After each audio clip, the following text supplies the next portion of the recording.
evening, ladies and gentlemen, and welcome back to Talladega Superspeedway as it's the 7th race of the 56th season of the Rolling Thunder Gaming Talladega Challenge Series. We are now into the second half of the regular season. 4 races left until we determine the 10 drivers that will battle it out for the championship, and already in the first 6 races, 6 different drivers have gone to victory lane. It could get very congested down this home stretch. I'm Seth Cole, being joined here tonight again by Michael Norman. Michael, full field here this evening. It's going to be a wild one here with these drivers realizing those around that cut line and those that may still have to just rely on a checkered flag to even have a shot at the playoffs. I mean, everybody's going to be gunning for it, not even here tonight, but also in the upcoming 3 weeks. Absolutely. A full field tonight is going to be a big time difference maker for some of these drivers. You know, it's more faces, new faces too. We've got some new drivers tonight. They could possibly find their way into victory lane here. And, you know, with the way the point standings work, the more cars on the track, the more points there are to gain and lose. So it's going to make for some very interesting things here tonight. There'd be a lot of point shifting, as you pointed out, and the drivers know this as well. They've told us so in post-race interviews the last couple of weeks. It's a big field to get through, so we're going to quickly take you through your lineup. Again, qualifying is based off of random draw. The server determines who starts where, and Kelly Causey is going to be the one to lead us to green here tonight, alongside of Greg Palmer. Richard Martin, former winner this season, be alongside of Wiley Coate in row 2. Jim Glaude and Mark Paglia back in row 3. I believe this is Jim's first start in the season. I'll double check on that. Brian Lavelle and Chris Emery, they make up row 4, with Terry Bombard and Sean Prime completing the top 10. Jason Scheck, Mike Rogers, they're back in row 6. Wayne Pribnow and Pat McCarskey are in row 7. Top 15 completed by Dante Ricky. He'll be alongside of Rodney Sullins. Then back in row 8 is where we find Cy Jones and Doug Hewlick. Row 9 will hold Brian Schilling and Ron Hagelin. Then it's Bernie Mobbs and Ken Roberts following behind them in the next row. Row 12 is going to be Chuck McClure and Jesse Klein. Row 13 with Bob Seminara and Jeremy Jeffries. Tim Nofsker is going to make up the next row. He'll be alongside of Chris Ellie. Andrew Miller and Milt Surratt back in row 15. Row 16 is Joe DeSpirito, the multi-time champion former this season. Curlin Hurst alongside of him. Then we've got row 17 with Donnie Garrett, Dave Melson. Row 18, last time out's winner Grant Wesley alongside of John Godfrey. And bringing up the final rows will be Nathan Bassler making his debut here in the series alongside of Glenn Harris, Billy Elliser, Bob Dixon, and Dave Cannon. I'm out of breath, but these drivers are just getting ready to get started. 66 laps of racing await these drivers tonight, and we are underway at Talladega. You know, Seth, I know it's very early on, but... we got a spinner already. I saw Glenn Harris around there in the back. No caution yet. John Godfrey and others around, yet no caution on that. It happened at the back of the pack. That's Nathan Balser. We were talking about him making his debut here tonight in the 079. And at the front here as well, down the back straightaway. Someone got sent to the infield, but they saved it. That's Demar. Nice save by Richard Martin as he brings it back up on the track. Boy, these guys are wasting no time with the pushing and shoving. They realize that when that green flag dropped, they want to get as good track position as they can here in case we get into a long run. But so far we've cheated the caution flag, maybe not once but twice here on lap number 1, as Kelly Causey, the pole sitter, looks like he's going to hold them all off, at least for the moment, and he'll lead lap number 1 here this evening. Very good for that 00 car. But here comes the inside line already. 72, that's Jim Glaude. I'm going to double check on this. I believe that this is the debut of the season for Jim Glaude. We've seen him in previous seasons, but yes, this is his first start on the year in that very familiar number 72. It's up on the top side. That's Chris Emery making the move in the 717. He's got Sean Prime in tow.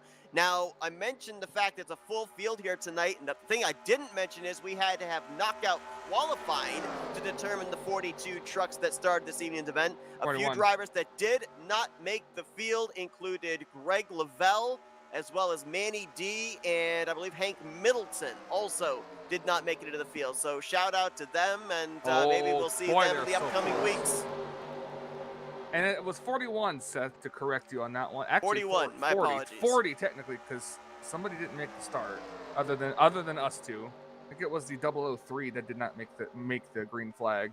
That would be Dave Cannon. I believe you are correct. He was scheduled to roll off tail end of the field, and right now I do not see him as having completed a lap, as 2 laps in the books. On to lap 3. That outside line still being led by Chris Emery, as the top 4 in the middle have gotten themselves single filed out. That's Brian Lavelle, Jim Gloud, and then I believe that is that Greg Palmer's 22. No, that's Kelly Causey's 00 behind Greg Palmer's 22, and then Wiley Coate in the bright green Castrol GTX number 6, 4th in that line.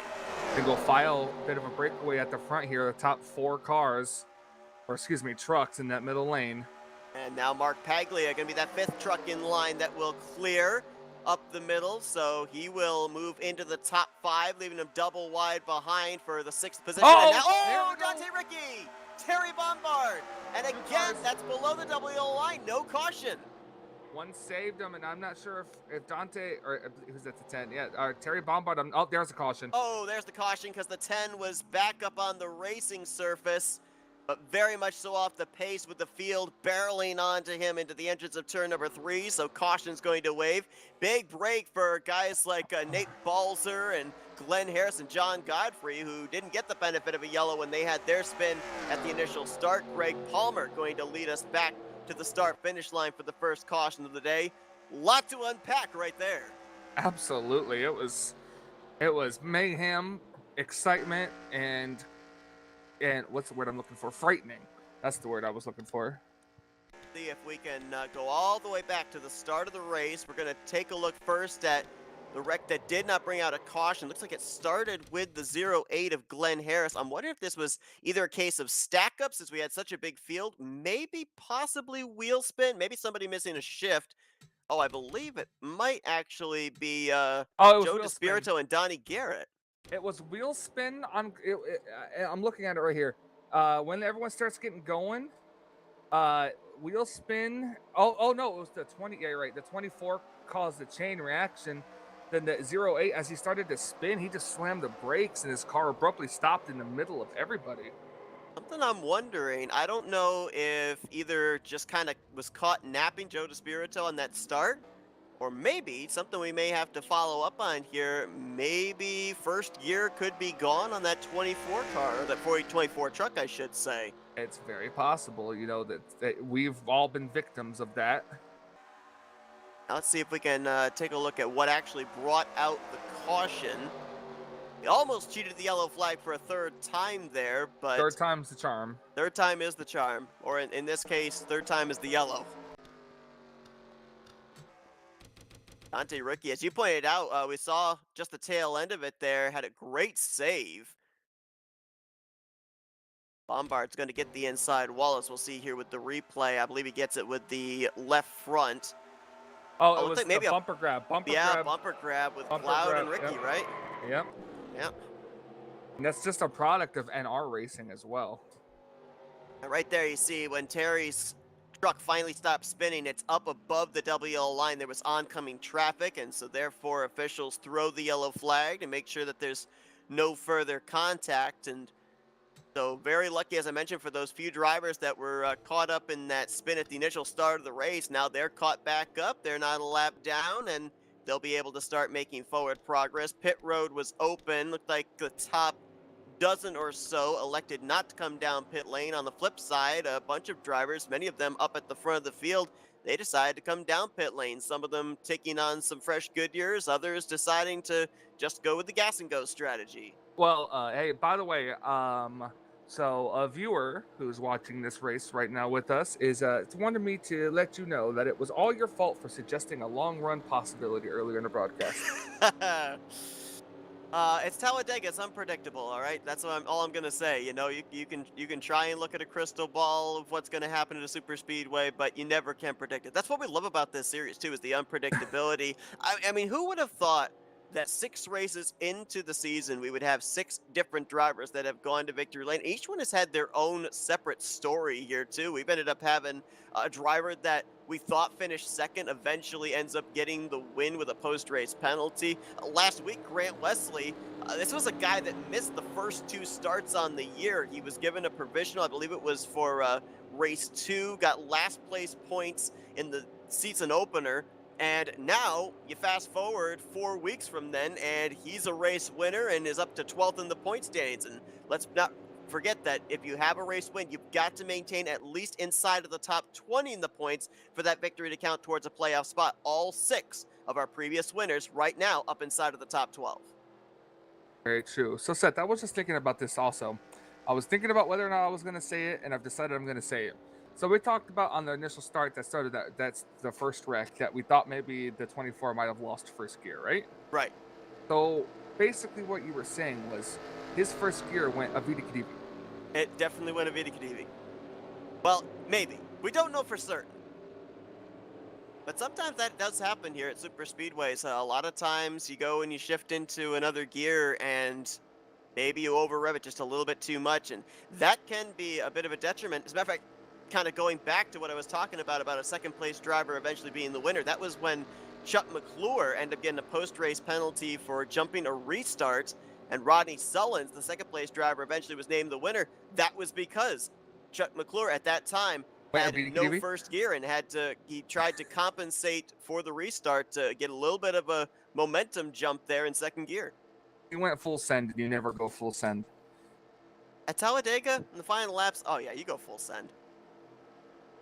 At Talladega on the final lap, you don't even know what a brake pedal is. That's true. You really don't. And it's not just Talladega either. That's true. It's anywhere. It's anywhere.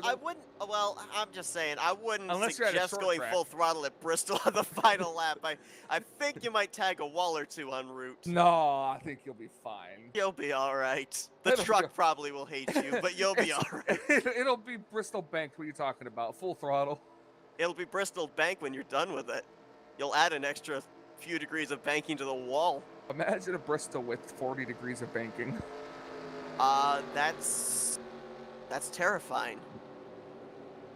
And wasn't there like a track called like Daytona in a Can or something where it was like that? I think it was like 80 degrees of banking and the pace car couldn't even get onto the racetrack from pit road. I'm pretty sure that was a thing. I don't remember. I also remember it crashed a lot of people's games back in the day, even if they did it with offline. Anyway, field's gotten rather shuffled up here with different pit strategies and the different laps of drivers coming down pit road. 2 drivers, though, have not come down pit lane, and they're the 2 you see up here at the front, Jason Scheck and Donnie Garrett, who are going to be the front row with the lights atop the pace car. They will get us back underway next time by. Greg Palmer, and Brian Lavelle, rather. They're going to be row 2. Mark Paglia, Rodney Sullins, row 3. Then Jim Glaude, Chris Elliott, Wiley Coate, and Chris Emery. That completes the top 10. Michael, you alluded to the fact that, there were some new faces here tonight. Nice to see Jim Glaude back behind a truck here in the Talladega Challenge Series. We also mentioned about Nate Balser, driver that's raced quite a bit over in Open Speedway, making his series debut here tonight. Our race leader as well. I'm pretty sure I haven't seen that one car in the past couple of weeks. No, I'm pretty sure Jason Scheck has made every start this season so far. Oh well, then ignore what I said. You're just blind. I am. He stayed out. He stayed out fully under this caution, so he's still on the original pit strategy. I wonder if he's banking on another caution. Could very well. I mean, it's a huge field, but also another driver. I'm not 100% certain if this is his series debut or not, but it's certainly his first start of the season, and that's the 94 of Jesse Klein. So nice to see some new faces here, at least for the season in the field here tonight. Why does that name sound familiar? I believe you've raced with him before. I have. I'm pretty sure you've raced with him before. I know I have. I remember offline series Klein before too, but I don't remember. Faintly remember an online. Anyways, green flag, it's coming. It is. It's about to come out here on lap 9 of 66, working our first caution of the day. Talked about the fact that in the early stages we cheated the caution coming out. Well, we kind of cheated the caution that did come out too. Just a 2-car incident, a harmless spin by Dante Ricky, and hopefully very little contact to the front end of Terry Bombard. So a bit of a harmless wreck here for the first yellow of the day. But as we saw with the caution ending yellow last week, I think the closer we get to the end of this race, the more amped up these wrecks are going to be.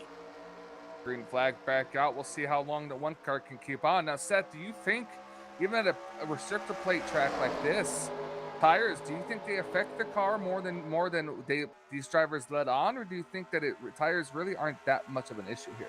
You know, I've heard two sides of the spectrum in terms of that. I've heard that tires sometimes do give you a little bit of added grip, especially on that inside line where it's so difficult to keep forward momentum going. But then I've also heard drivers say it doesn't make any difference whatsoever. So, personally, my preference is if you've got the track position, just keep it. Don't even bother putting on the tires. But some drivers prefer that little bit of stability as doesn't look like Jason Scheck's going to hang on to the lead. Greg Palmer going to jump to the top side with Donnie Garrett, and he's going to be the one to lead us back around. He'll get his first lap of the day led. Correction, that's actually going to be his second lap of the day led. He led one under caution under that caution period. Wow, can't even count, Seth. I apparently decided to throw out that statistic without looking at my current leaderboard.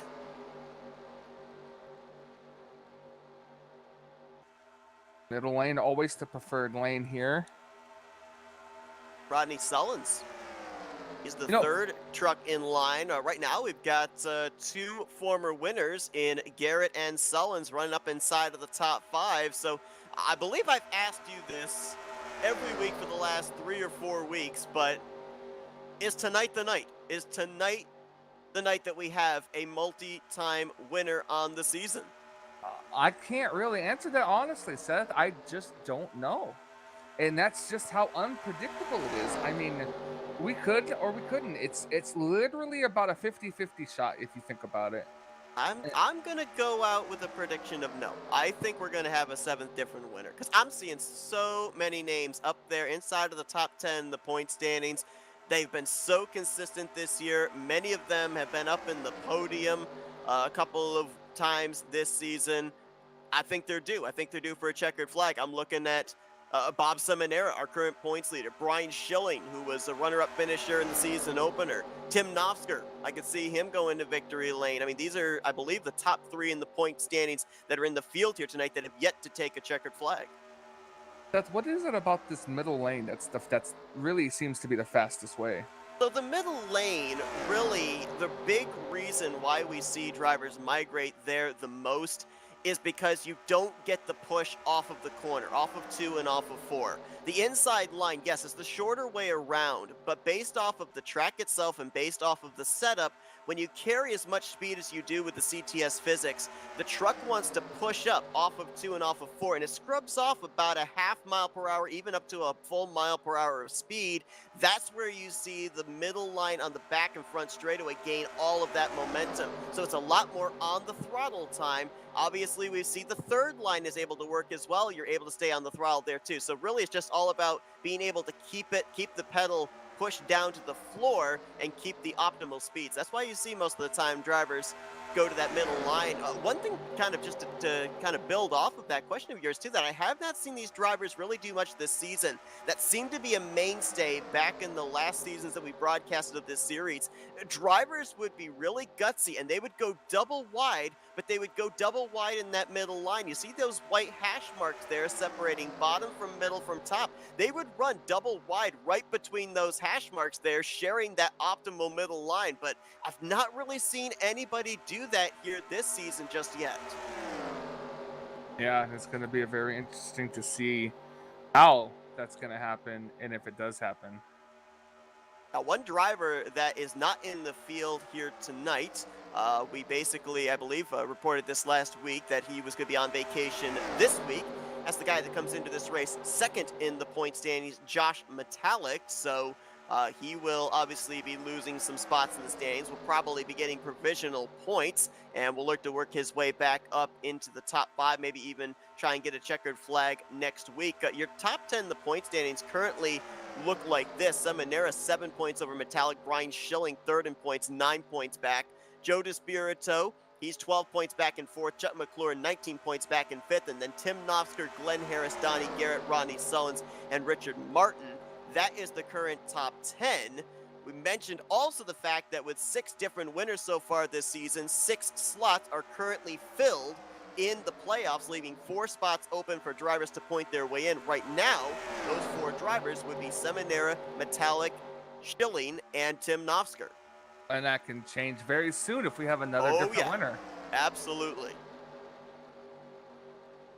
Things have And gotten settled out somewhat, at I least don't. up at the front. They're 3 wide, double wide, 3 wide back around the 10th position there, but I haven't seen anybody be ultra aggressive here on this run. So maybe that caution gave him the opportunity to settle down just a bit, get the adrenaline to kind of dissipate. And now we may, and I'll put this in quotation marks, may end up seeing some green flag pit stops. It's been a while since Stop we've seen saying some that. green You're gonna flag pit jinx it. stops. It's definitely not what the one car wanted to see. The one was hoping for another caution. He still has not been to pit road at all this race so far. Neither has the 77 of Donnie Garrett running in that second position. So most everybody else in the field would be anywhere from 1 to maybe even 3 laps better on fuel, depending on when they came down pit road to top off the fuel tank under that caution period. So we could see some varying strategies in terms of who comes to pit road when, if indeed we do stay under the green, as Brian Lavelle trying to make something happen there on the top side. He's picked up Nate Balser in the 079 and our pole sitter Kelly Causey up there as well. We'll see if the third lane can make some progress. We've seen this here in the past year too, Michael, where you don't necessarily have to have a lot of numbers up on that third line to be able to move to the front. Oh no, if you're right on the back bumper and can push, you can almost tandem yourself up there. Bob Seminara, our current points leader, looked like for a moment he thought about jumping up to that third lane, but he'll stay behind Milt Surratt and just in front of Ken Roberts, 55, right now running in the 7th position. And we saw Richard Martin have that near moment on the back straightaway on the first lap of this race. Good run for him there in that 5th position, just behind Chris Elliott. Nice run there. New look there for that number 9 Dodge. We're used to seeing him with the Mountain Dew or the Doritos sponsorship, but here this evening, kind of a classic throwback to what was that? A Casey Kane scheme back in, I want to say it was 2007, maybe? No, 2005, I think.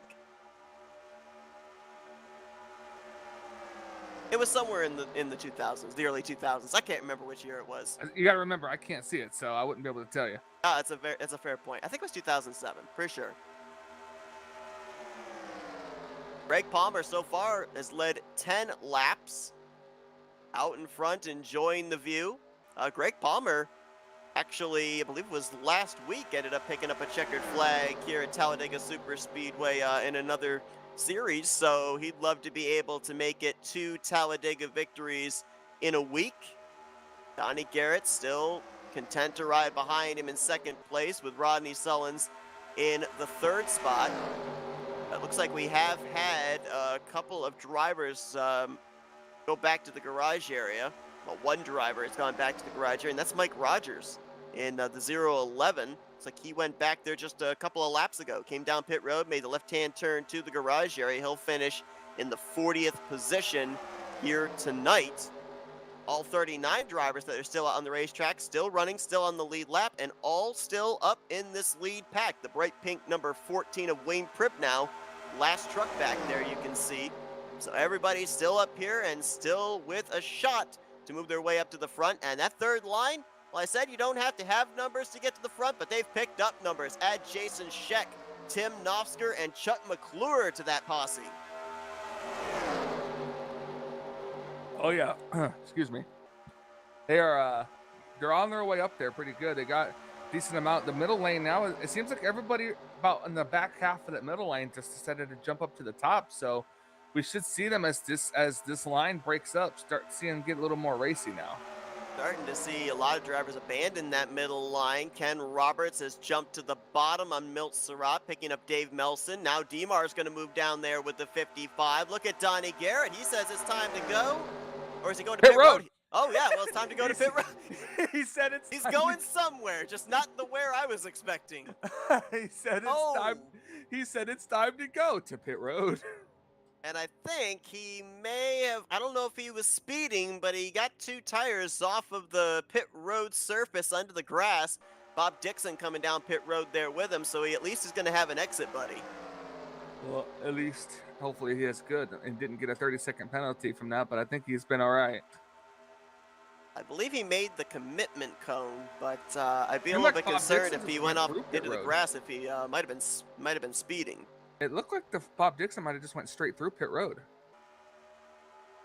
And it would appear Bob Dixon may have been speeding. Looking right now, the black flag being shown for the 143.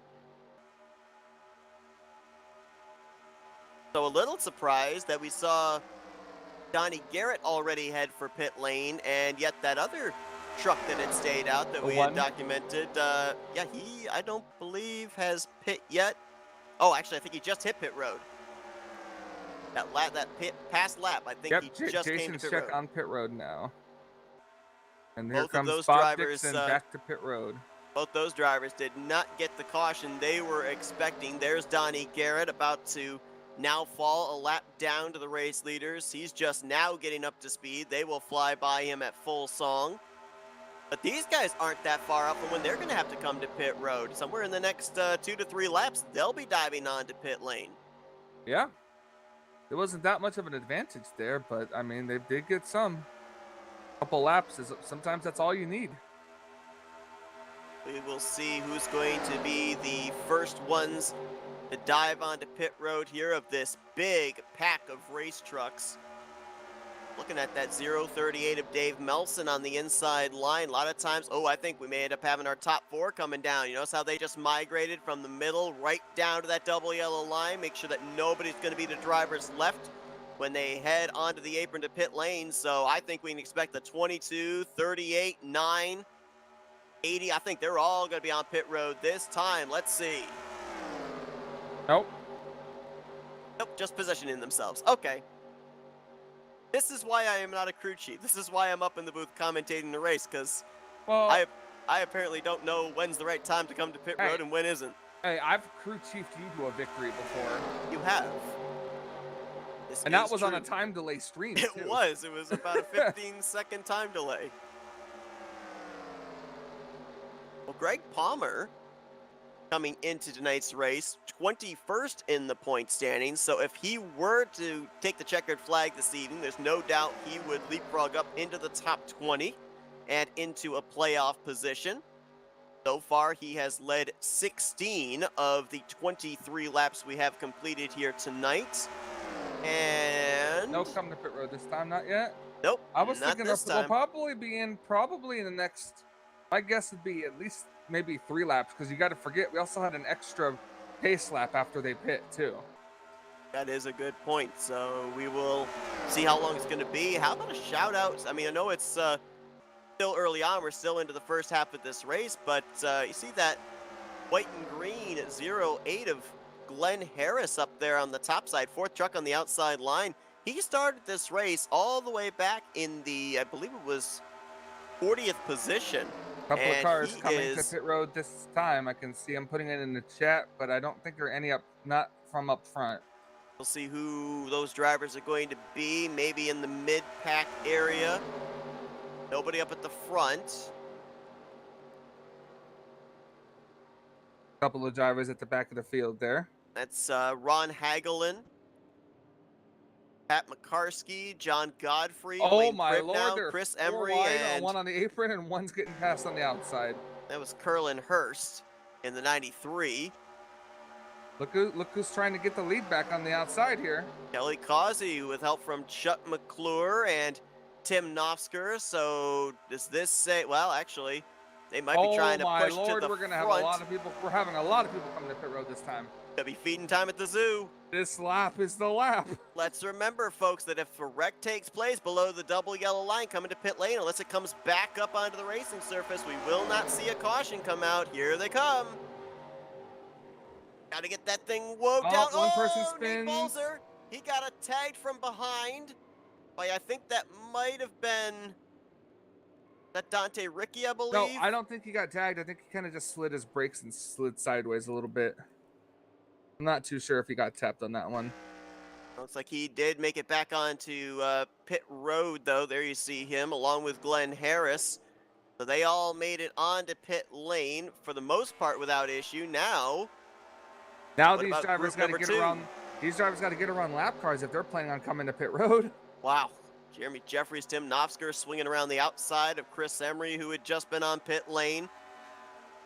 Like we got about 7, 8 trucks up in this lead group, and they're coming to pit road this time. Look at Knopfsker Oh right my lord, down the to the four is inside wall. not Oh, we got gonna. spinners. We got spinners, and the caution is out.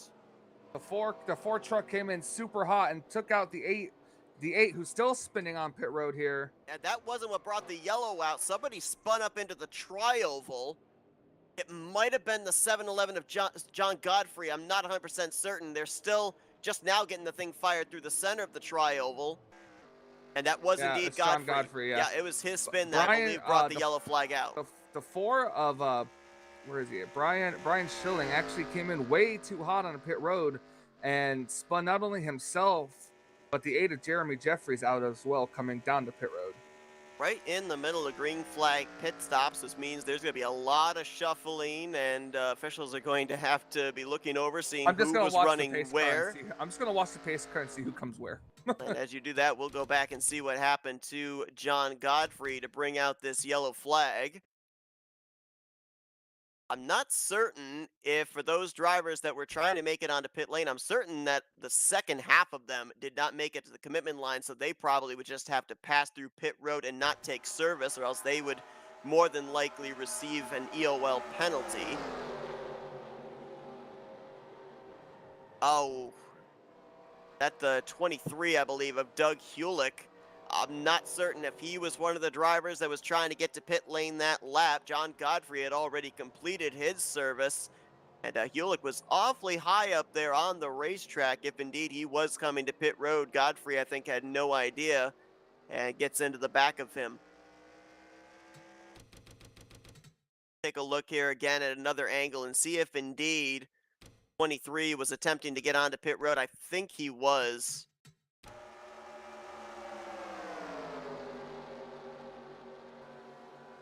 Godfrey was kind of pinned there on the bottom. He had Sean Prime behind him, and yeah, I believe that Doug Hewlick might have been attempting to get onto pit road, and as he slowed, Godfrey was still in the throttle. We mentioned it has to be above that double yellow line for a caution to come out. Those spins were indeed above the double yellow line on the racing surface, so the caution flies for the second time tonight. Later is going to be the 22 of Greg Palmer.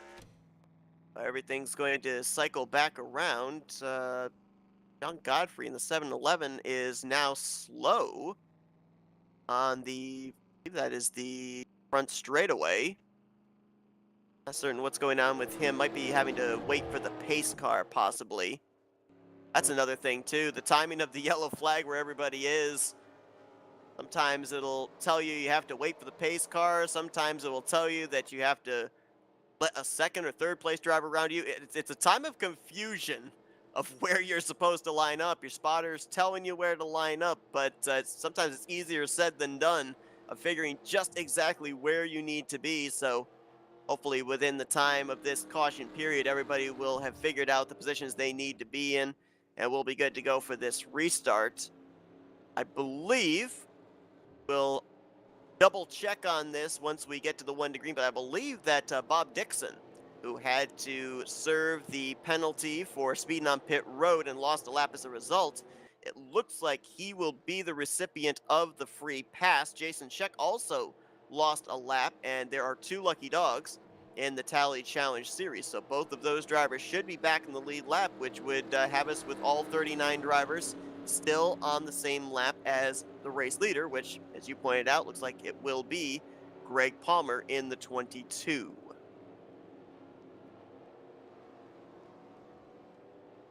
Take some time to get some of this sorted out. A couple of cars trapped the lap down as well. So tentatively, our top 10 looks like it's going to be Greg Palmer, Rodney Sullins, Chris Elliott, Dave Melson, Grant Wesley, the top 5. Then Joe DeSpirito, Richard Martin, Milt Surratt, Dante Ricky, and Ken Roberts, the top 10. Like the 80 of Milt Surratt. He ended up getting a black flag penalty for something. I believe he's come down pit road this time to serve it. So he will drop outside of the top 10. Jeremy Jeffries appears he will move into the top 10, but it's going to take some time to get this all sorted out. So while under this caution period, everybody tries to figure out where they're going to line up for the upcoming restart, We will be heading into the second half of this race. We're going to step aside for a quick commercial break, and we'll be back here for the rest of the action at Talladega Superspeedway as you're watching race number 7 of season 56 of the Rolling Thunder Gaming Talladega Challenge Series. You're not going to miss a thing because we're going to go FRN side by side. Welcome, race fans. This is Paul Page, the voice of IndyCars. And today we're excited to present another IndyCar event brought to you by the Dark Horse IndyCar Series. From the Unzers to Mears, Foyt, and Andretti, now it's Corley, Peterson, Davies, Garner, and Team. You can expect high speeds, incredible wheel-to-wheel action, and intense drama that you could only get in an IndyCar. So sit back and enjoy your favorite drivers from all over the world take the track. Dark Horse IndyCar drivers, start your engine.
Welcome, race fans. This is Paul Page, the voice of IndyCars.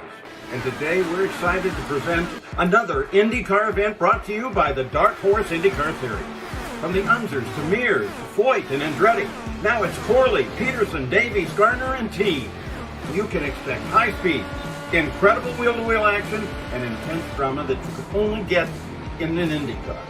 So, lights out atop the pace car. Looks like the house cleaning has been done. Everybody's figured out where they're going to be positioned here, as we are going to be just a couple laps removed of heading into the second half of tonight's festivities from Talladega. John Godfrey was on the tail end of the lead lap, ahead of the leader, but behind the pace truck. He's getting ready to go around. We have somebody slow on the back straightaway, dropping to the back for some reason. We'll follow up on that in just a moment. But indeed, Jason Scheck and Bob Dixon, they got the lucky dog. So 39 drivers still running. We'll all be on the lead lap, and that truck that was stopped in the back straightaway, at least I think it was. That's gonna add another lap of caution to this this pacing. It looks like. Not certain what was going on there. If you're just joining us, I'm Seth Cole. He's Michael Norman. You're watching the 7th race of the 56th season. Well, that's what we call you anyway. You answer to anything. Nah, I'm really Jimmy Bly. Yeah. I don't know where to go from there. I hope you got that reference. I'm not sure where to go from there. But you're watching the 7th race of the 56th season of the Rolling Thunder Gaming Talladega Challenge Series. Hi, I'm Jimmy Bly, and this is Christopher Pierce. Yes. No. Anyway. Oh wait, it's the wrong sport. That's right. 40 trucks started this evening's festivities. 39, as we mentioned, still running, still in the lead lap. The only truck out of the race A quarter of Mike them coming. Rogers. Quarter of them coming down to top off on this extra lap of caution. Ooh, interesting. Brian Lavelle, Dante Ricci, Mark Paglia, among others. The 00. Tim Didn't even think Knopfsker. about that extra lap of caution, giving drivers that opportunity to maybe play a little bit of fuel strategy. And the guy who holds the sign just died because Mark Paglia ran him over. Oh boy, that's gonna be a lawsuit. And we thought Ernest Wright had a right for lawsuits. So Greg Palmer is going to be the one to lead us back to green. He's had a dominant truck here tonight. 22 laps led so far for the 22 truck. Seems appropriate. He'll be alongside of Rodney Sullins for this upcoming restart. Chris Elliott, Dave Melson in row 2. Grant Wesley, Richard Martin, row 3. Ken Roberts, Cy Jones share row 4. And then Jim Gloud and Wiley Coate are going to complete the top 10. So far, our lap leaders here tonight, there haven't been many. 22 laps led so far by Greg Palmer, 2 laps led apiece by Brian Lavelle and Kelly Causey, 3 laps led by Jason Scheck, and then 1 lap led apiece by Doug Hulick and Jim Gloud. So we know that they're going to have to make at least one more pit stop. We almost got that entire round of green flag pit stops done.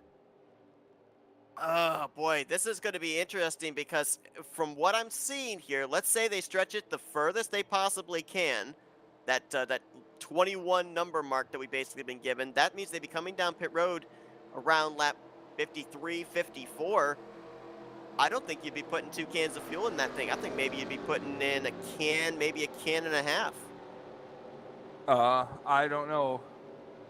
I mean, whatever your crew chief says, it's being put in your truck, right? Yep, exactly. No, but I don't know. I guess it depends on how much. Like you said, these cars can go what, about 20, 21 laps on gas. So I would put it I would put it within 10 to go, give or take. So yeah, probably about maybe a can. I would say maybe a can.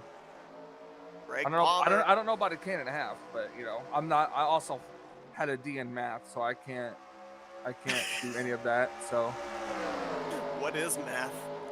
Baby, don't hurt me. Sorry, I had to. I know. I served the softball up to you, and you just had to hit it out of the park. Oh man, almost some contact there.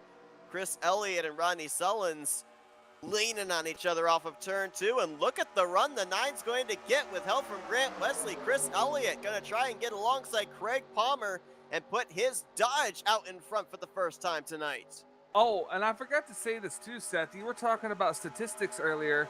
I also want to say this.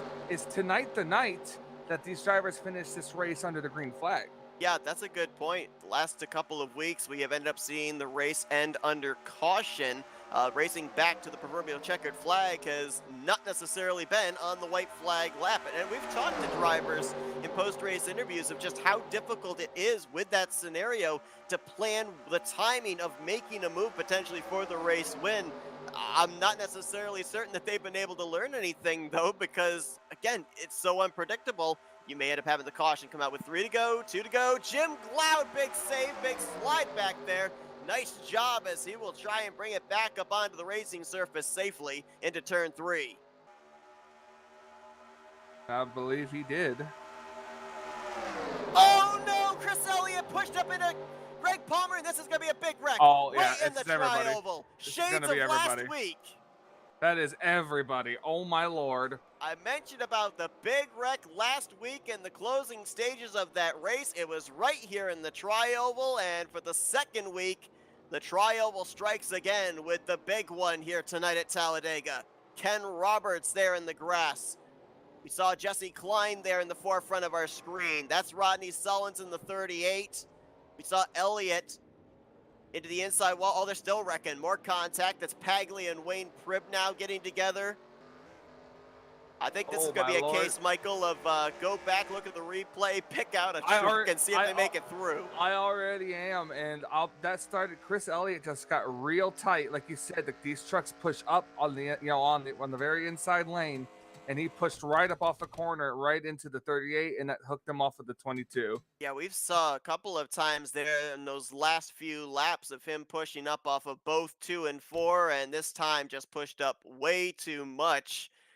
We're going to follow first the spin by Chris Elliott as he headed down for that inside wall just near the pit lane entrance. But in all honesty, Michael, that might have been a bit of a saving grace for him, because then he wasn't swept up into the follow-up wreck there into the tri-oval, I don't believe. He had a very hard impact on the inside wall. Wow.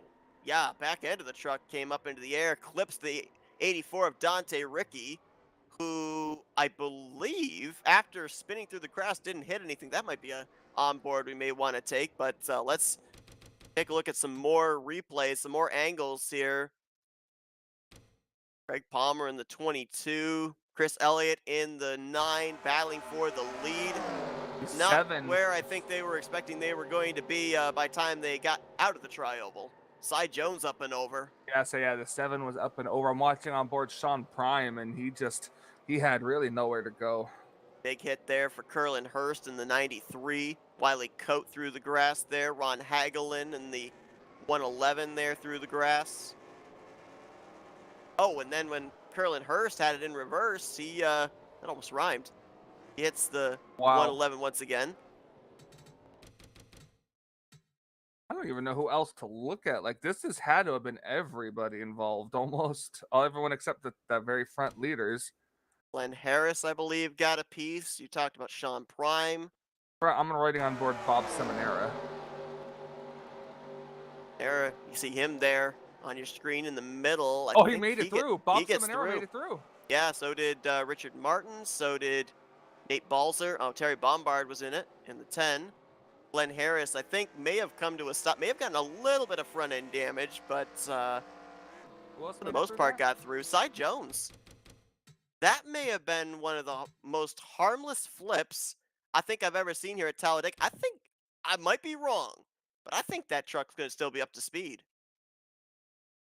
Man, you're looking at the 4-3. Richard Martin, he saw everybody spin out there. We're going to take some onboards here. I'm going to start first with Dante Ricky because I'm pretty certain after he got clipped by Chris Elliott, I believe his spin through the grass did not result in any further contact. But behind Joe Spirit there in the 24. There's the clip through the grass. There's Grant Wesley. Didn't see him involved. Oh, Jeremy Jeffries just squeezed through. Dante continues to spin through the grass here, heading towards pit lane exit. But yeah, I don't think he made contact with anybody else. Oh, yeah, you're right. Dante Ricky, he just got clipped just that little bit. Couple of spin. He gets back on to cement.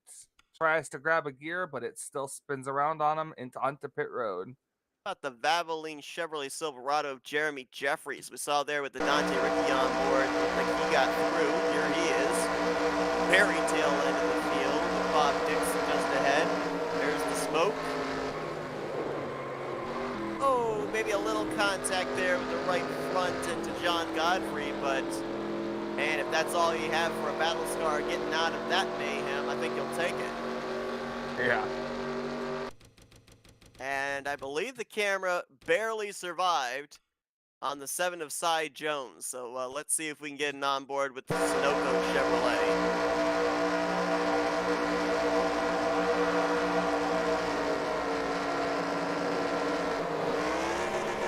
Oh, right there. I believe that was Wiley Coate. Got him in the passenger side door. Camera's gone for a moment. Lifts back onto his wheels. The 10 of Terry Bombard right there that he gets into, but able to get back up into the throttle and get to the start-finish line. So that thing is still, at least for the time being, under power. We'll have to see when we go back green if it's going to be up to speed or not. We talk about how deceptive wrecks can be in terms of contact made. A truck that you can basically feel like you could write off from even salvaging a top 10, let alone a top 5 or a race win. That thing can still be up to speed in the draft. And then on the flip side, what looks like some harmless contact could be a race ender for somebody. So we will see which side of the coin it's going to be for not only the 7, but all the drivers that were involved here in this big wreck. Oh, yeah. This wreck was huge.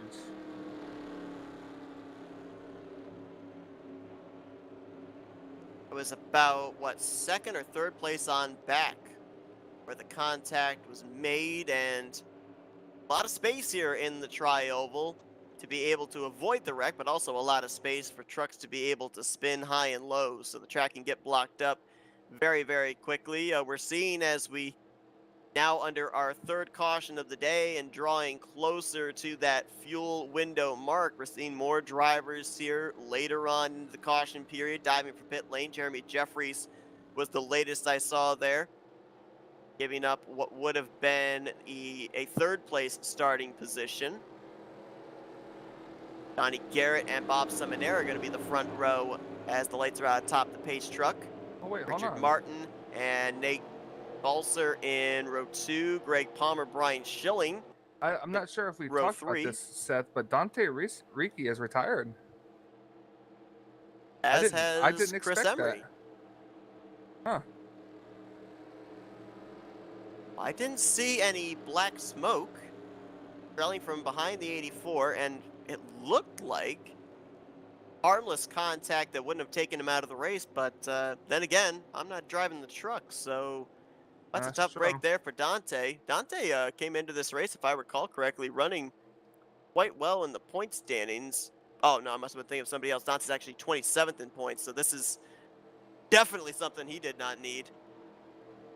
Gonna maybe drop him outside of the top 30 in the point standings. Had a great run last week that moved him up 6 spots in the point standings. Tough break for him as he joins Chris Emery and Mike Rogers back in the garage area, leaving us with 37 trucks still running. We gave you your top 5. Brian Schilling will be 6th for this upcoming restart. Glenn Harris, Kelly Causey, Doug Hewlick, and Billy Elliser. I think that's the first time outside of the starting lineup we mentioned Billy Elliser's name here tonight. So that might be a good thing. He's stayed out of trouble so far, and now he is up inside of the top 10 for this upcoming restart on lap 39. Well, this is also going to add laps too to these guys for fuel consumption. So now it's going to be even further before they have to make their final pit stops, probably inside the last 10 laps. Will indeed. That is provided that we don't see another caution between now and then. So far, 3 yellow flags for 13 laps, as choosing the top side for this restart is Donnie Garrett. He's looking for a push from Nate Balser in the 079. He's going to get a good one here going into turn number 1. We'll see if Bob Seminare can clear the 77 and move up in front of him, and it looks like he has done that. He has indeed. He got a good push on the bottom, courtesy of Richard Martin, who pushes up off of turn number 2. Greg Palmer, who's led the most laps here tonight, lined up on that inside line behind the 43. Glenn Harris there as well, but the numbers are in that middle line, so they're going to get freight trained here heading into turn number 3. It's Bob Seminara side by side with Richard Martin for the top position. We've seen that 43 go to victory lane here. Can we see it again and be the first double-time winner of the season? Also, we would be remiss. We've talked about a lot of stuff that's going on here tonight, but this is also the semifinals. I'm sorry, correction, the quarterfinals for the 56th season of the Tally Challenge, their bracket series. Your matchups here tonight, according to what I'm looking at, all competitors are still in this race. Terry Bombard taking on Brian Schilling, Joe DeSpirito taking on Richard Martin, Bob Seminara up against Wayne Pribnow, and Jeremy Jeffries up against Grant Wesley. Oh. Contact! Somebody sent to the inside there. Oh, God, he's going to come right back. I couldn't tell who it was. Oh, that's Milt Surratt. No caution. We stay green. He saved it, but he did pound the inside wall really hard. Yeah, he's got some damage. Looked like visibly there on the left rear. So I'm assuming that's where he made impact, maybe with just the left side of his truck. We still stay green, though, as dead even heat there to the line almost between Seminara and Richard Martin. Splitter advantage to the 712. And they're 3 wide further back. Billy Elliser caught in the middle. That's Doug Hewlick on the top. John Godfrey has had an adventurous night. He's on the inside line. How about 3 wide? Almost 4 wide for the lead. Yeah, Donnie Garrett was really wanting to go up there, but he just had he was a little too late making that move. Room. That was Nate Baszler, Balzer rather, that was up on the top side there with Brian Schilling. And look at him, slicing and dicing at the front. Is the caution? Oh, no, the caution is not out. I thought I saw for a brief moment the flagman at the entrance of pit road holding the pit's closed flag. And look who's leading. Richard Martin trying to get his 2nd win on the season. Palmer pushing him there. Glenn Harris on that inside line trying to get his Krispy Kreme Chevy Silverado to the front. Whoa, Curlin Hurst hang on to it. 3rd truck in that inside line. Now Harris shoots up to the middle, leaving Terry Bombard to lead the bottom.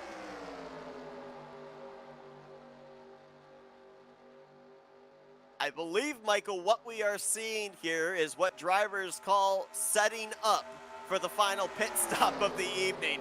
And they are taking no prisoners with some of these moves from 7th place on back. I mean, they are slicing and dicing.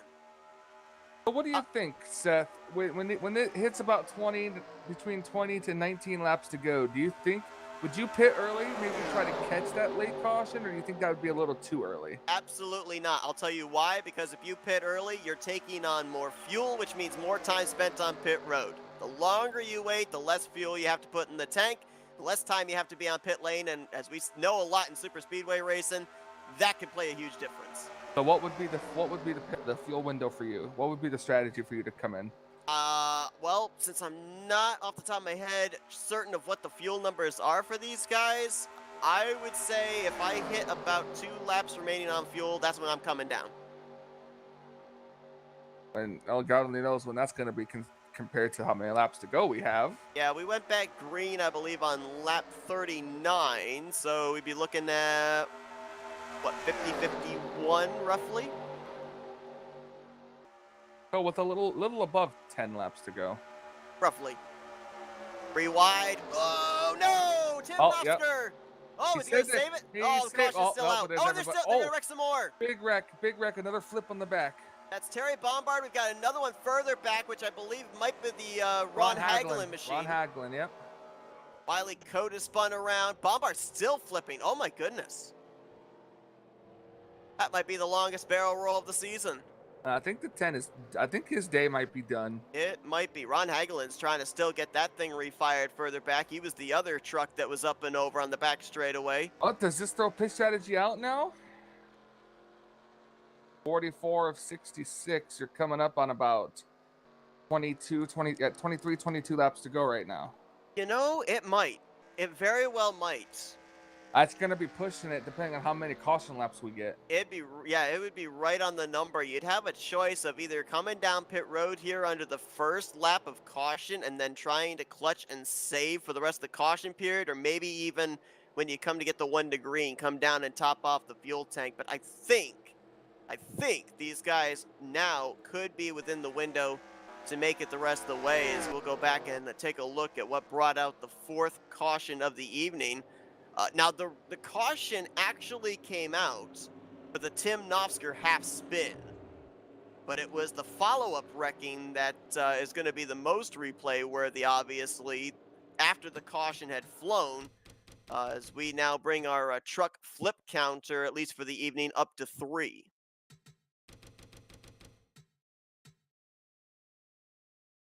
Kind of the wreck that never was led to an even worse wreck. Yeah. Here's a look at it. Nate Balzer in the 079 got a big run through the center of 1 and 2, dives 3 wide with Tim Nosker. They make contact, and you saw even before this mayhem behind, which we'll look at again with a further replay, you saw the caution lights were on the back straightaway. So with Nosker being about 45 degrees around and the speed decreasing with his spin, race officials throwing the caution despite the fact that the truck that was spinning him, Nate Balzer, actually helped him to straighten it back out again. And I believe that the first truck that snapped out of line there in that follow-up wreck, the 10 of Terry Bombard, will focus on him. Oh, he got some help from the 711 of John Godfrey. There's Wiley Cote involved, and then Bob Dixon spins. Further back, the Ron Hagelin machine, I think he might have gotten some help from Pat McCarsky. We'll find out in a moment, as you know, there was a YouTuber, Barney Ward, who back in the day had a series called Count the Barrel Rolls. I don't know if our viewers tonight want to go back and see if they can count the barrel rolls of the 10 truck here this evening. Yeah, probably would be a little too much. See about the Ron Hagelin truck now. You'll see the wreck further up with Bombard, Wiley Cote and company. Who is it that tags the 111? It is indeed McCarsky in the 0. And up and over, sliding on his roof. Ron Hagelin, he's going to hit the inside wall, and that thing almost didn't come back on all 4 wheels. That almost stayed on its roof, so very fortunate there for Ron Hagelin. He's going to get to drive it back to pit road, but you can even see right there the just above the driver's side, that roof is dented in, so he's going to be dealing with some aero damage for the remainder of this race.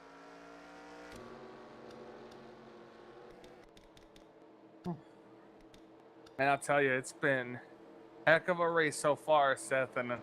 But now it's going to be very much more interesting with whether or not these cars will be, this caution will get these guys in their window or not. Glenn Harris got himself a lap lead. Now he's coming to pit lane. And he will turn the lead over, it looks like, to Andrew Miller, another driver we really haven't talked about here tonight.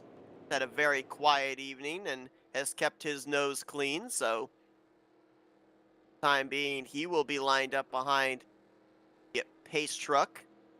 You know, I saw that that Glenn Harris truck and it made me think, those that may not know, when we had that off week where we didn't broadcast the series a couple of weeks ago, yours truly was down in New Orleans. Our broadcast colleague Matthew Rodriguez had his wedding ceremony down there.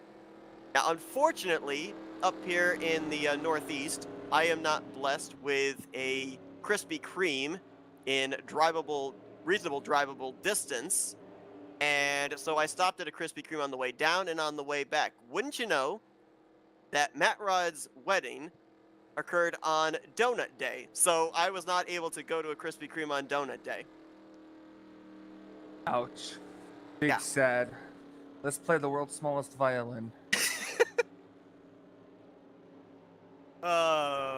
Chances I of going. love Krispy The Kreme. chances of getting a donut on Donut Day went a Krispy Krispy Kreme is like Christmas to me. Christmas Comes Kreme? around one a day.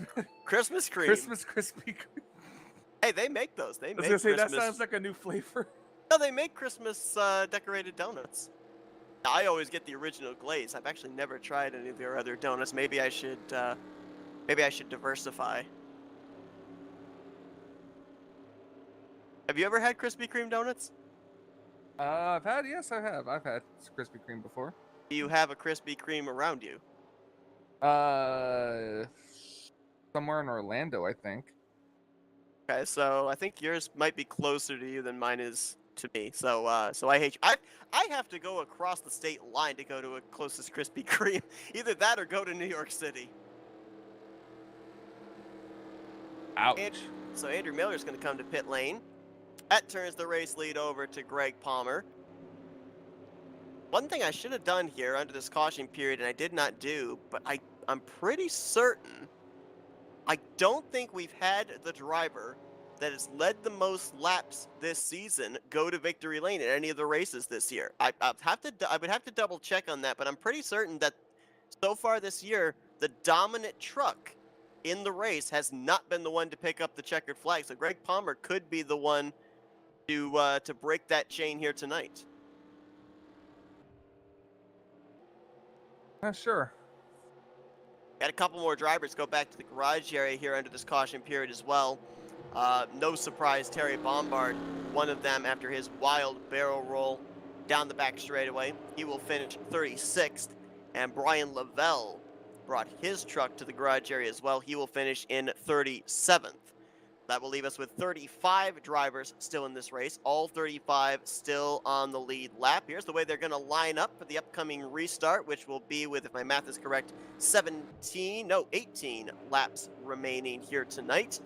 Greg Palmer going to be the race leader. Looks like he's electing to take the top side for this upcoming restart. He'll give the inside line to Richard Martin. Donnie Garrett will line up in third, Jim Glaude in fourth.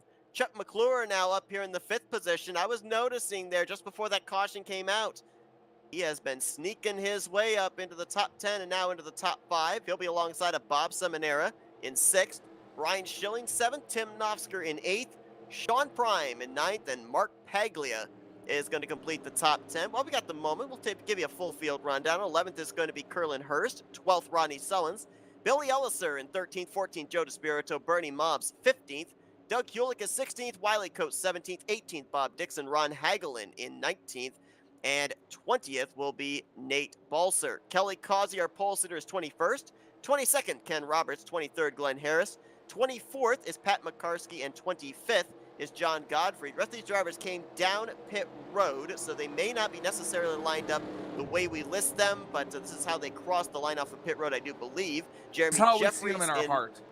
Exactly. So 26th is Jeremy Jeffries, 27th Dave Melson, 28th Grant Wesley, Jesse Klein in 29th, 30th Milt Surratt, then Andrew Miller 31st, Jason Scheck 32nd, Wayne Pribb now 33rd, Cy Jones in 34th, and Chris Elliott in the 35th position. Michael, these guys are indeed within the fuel window to make it the rest of the way, so the reins are off. Let's see what they do here in potentially the final run to the checkers. Immediately going to the outside lane, a couple of these cars. There's McClure jumping from bottom to top, right in front of Bob Seminara. Ooh! Wow, that's a lot of pushing. That's a lot of shoving right there. Donnie Garrett trying to get Richard Martin out clear of the 22, but it's not going to happen. Wreck in the back. That Dave Melson, I believe. There's Ron Hagelin, enter stage right. Milt Surratt. There's the 80. Looks like maybe Wayne Pribnow got a piece. Cy Jones, I think, just snuck through. I think he got on the brakes to avoid it. Battle for the lead coming to the caution flag. Oh, yes, let's follow that. Obviously, every caution is raced back. And it looks like we're going to pretty much just settle it out amongst themselves there of whatever position they were running at the time the yellow flag came out. Greg Palmer leads us back to the caution flag. 5th one of the evening, as we'll go back and take a look at a replay, see how this one started.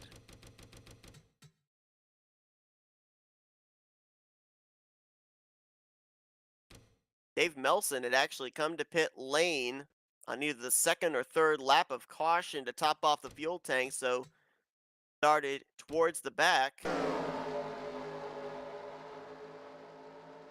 And let's see, makes the contact with him.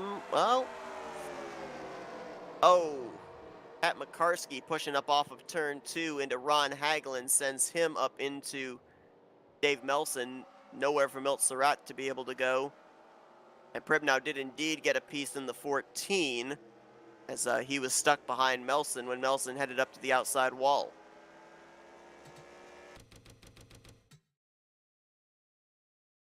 Get another look at it here off of turn number 2.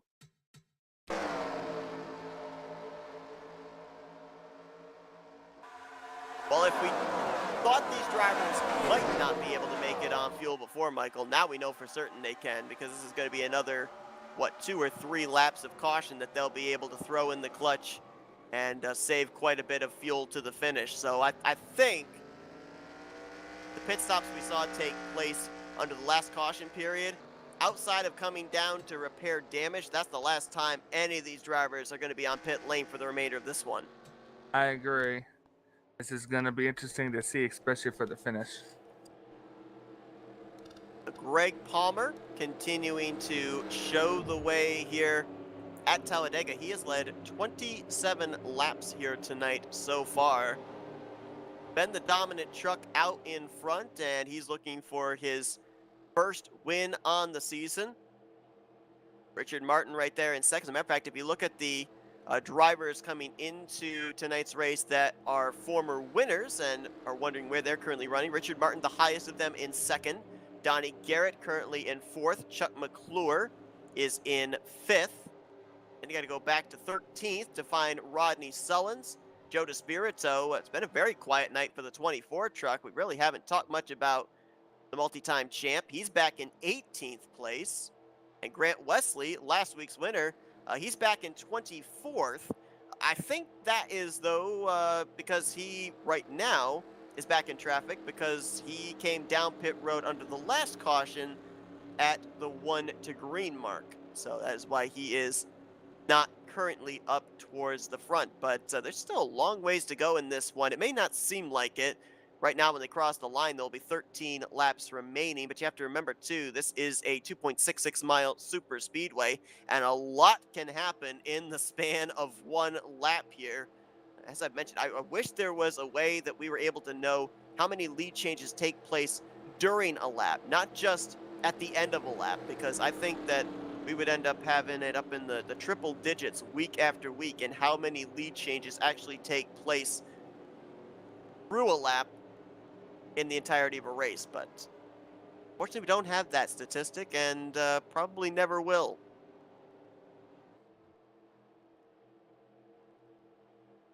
This is race number 7 on the season.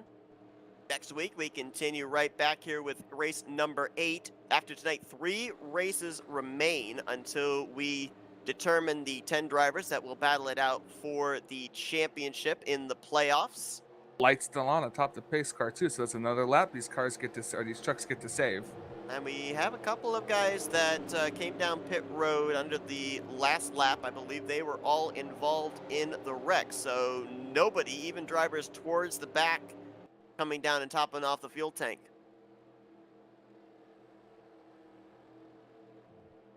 Another driver back in the garage area. We started with 40. We now have 34.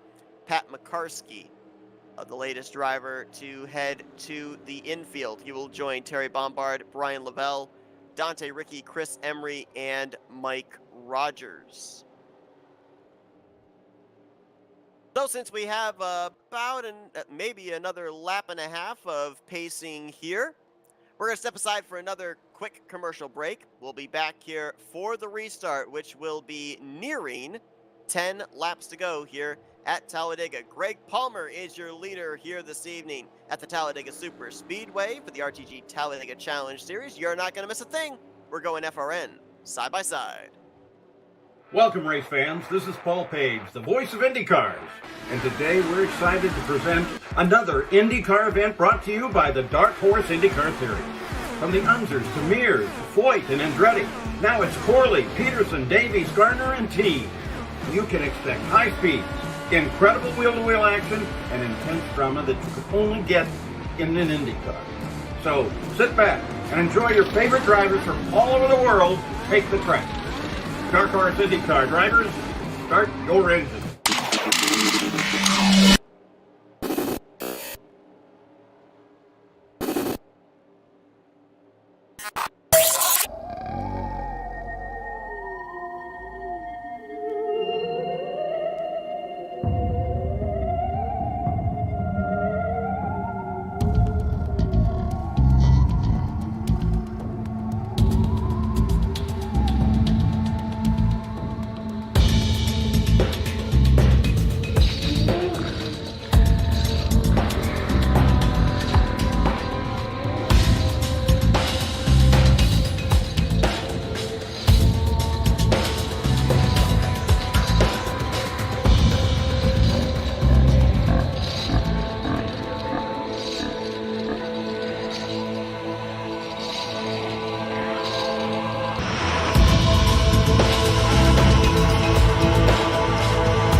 Welcome, race fans. This is Paul Page, the voice of IndyCars. And today we're excited to present another IndyCar event brought to you by the Dark Horse IndyCar Series. From the Unzers to Mears, Foyt, and Andretti, now it's Corley, Peterson, Davies, Gardner, and T. You can expect high speeds, incredible wheel-to-wheel action, and intense drama that you could only get in an IndyCar. So sit back and enjoy your favorite drivers from all over the world take the track. Dark Horse IndyCar drivers, start your engine.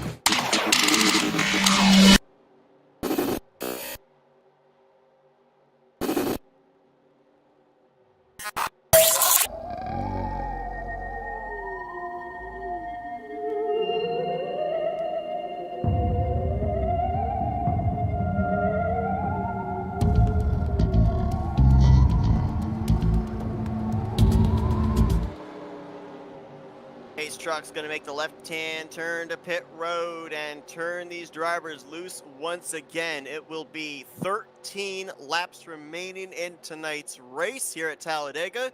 Greg Palmer ready to get us back underway. We saw a pretty aggressive restart the last time, Michael. Let's see what they're going to do this time. As a bit of a gap there from the 22 back to the 77. Not sure what they're planning there, as now they start to get a little bit wadded up. Green flag in the air, and inside line got very stacked up there. Yeah, but the outside lane is too far away from each other to push and everything, so we'll see what happens. Still was about half a truck length between those two. 13 laps to go on the restart here. Oh, man, these trucks, tonight, I don't know what it is, but it seems like more so here tonight. Trucks on that inside line are dealing with the push-up off of turn 2 more than they have really all season. Oh, boy. Loud. Left side's on the double yellow line, pushes up a little bit there into turn 3, but so far so good up here at the front. Leaning on each other there for that second, third position. Bob Seminara and Jim Gloud. As Greg Palmer with help from Donnie Garrett. He's Trying to get the almost non-existent. clear. Jesus, oh my gosh, they're so close. They are leaning on each other, They're trying to pinching get each the other. non-existent side draft. Oh, that middle line is trying to pinch the inside line down, force them to not be able to get any momentum on corner exit. And now we've got some new faces up here at the front in the closing stages, Michael. How about Sean Prime now, fourth truck there in line? Curlin Hurst in the 93, gonna get chopped off by Richard Martin, who finds his way in line, fifth place. Chevy, Chevy, Chevy, Chevy, Chevy. That's how it runs right now. And the middle lane's gonna make it, when you get single file like this, it does kind of make it hard to pass. So we're coming to 11 laps to go. This is gonna be fun. You've got 9 Chevrolets inside the top 10. Jim Gloud's lone Ford F-Series in there as well, as Greg Palmer leads about a 11, 12 truck long single file train up here at the front. Behind them, though, stuff starting to happen. Chuck McClure, Brian Schilling, winner and runner-up in the season opener. They're trying to work together on the top side. They're going to pick up Nofsker and others. They're trying. They are trying so hard. 10 to go when they hit the line.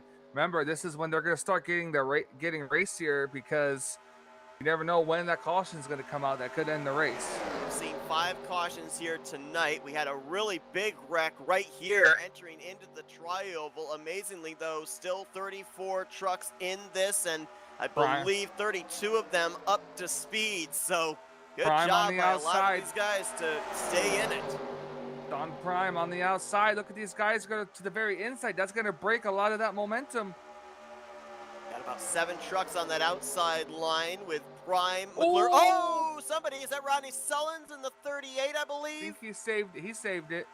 No caution. He keeps it pointed the right direction. We'll see if he's able to merge back up and stay with the lead pack as we continue to follow this battle. Now for the race lead. Prime on the outside. He's alongside the right rear quarter panel for a brief moment of Palmer. He should be alongside him here out of turn 4. Depends on which lane is pushing more.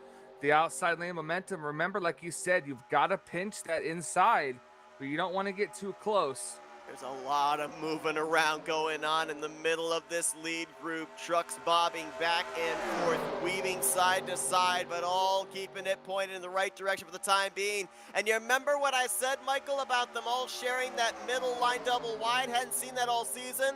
Well, look at this. They're doing it here in the closing stages. Yes, they are. The 22 trying to clear Sean Prime, but I don't think it's going to work. Stat, if something happens up front, this will be the entire field. We saw a big wreck take place at the second position on back. Look at this. Dive from the middle to bottom. Richard Martin went down there. Seminara went down there. We could be 3 wide for the lead by the time we get over here to turn 1. Things are getting really hairy with less than 10 to go. Prime going to take the lead now. He's just got to hold off. He's got McClure behind him.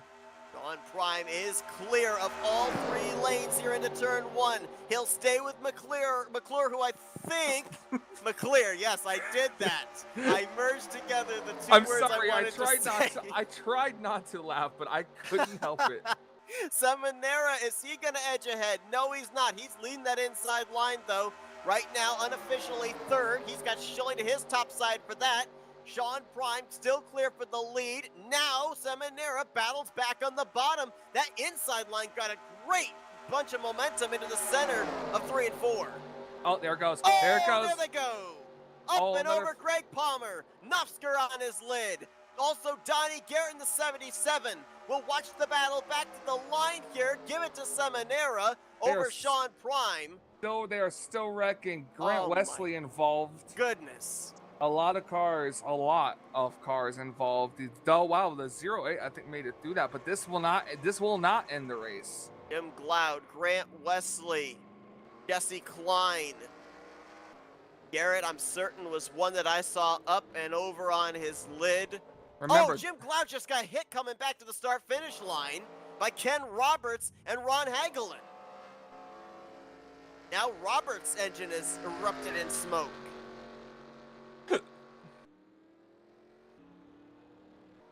Oh man, tough debut tonight for Nate Balzer. He was in this one.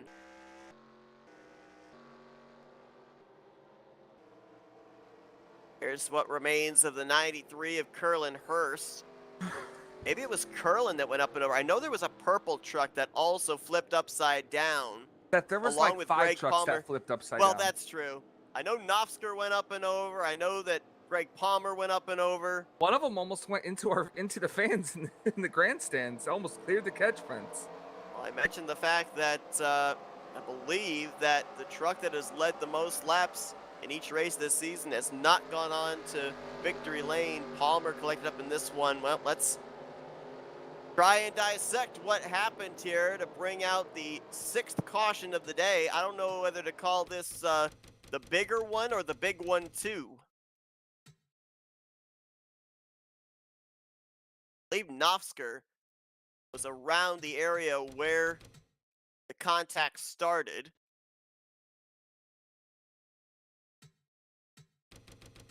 He might have gotten a bad bump. See if we can pinpoint it here. Oh, nope. It was the truck to his inside. It was, I believe, the 77, or make that the 93 rather. Or was it the 77? I can't tell. It was a purple truck. We'll get another camera angle there. But pushed up into him. Then Michael, I mean, 4 or 5 trucks up into the air. That actually looked a lot more like what we ended up having in that final run of the checkers last week. Oh yeah, trucks up in the everybody catch wrecked. fence. Well, the race is not going to end under caution, at least this time, so that could still happen. Here's a look at it again. Looks like some bumper grab possibly between Greg Palmer and Donnie Garrett was what led to the 77 getting sent up the track and into Knopfsker's door. There you see about maybe a dozen drivers making it back to the start-finish line. The rest of them littering the front straightaway from the outside wall to the pit lane.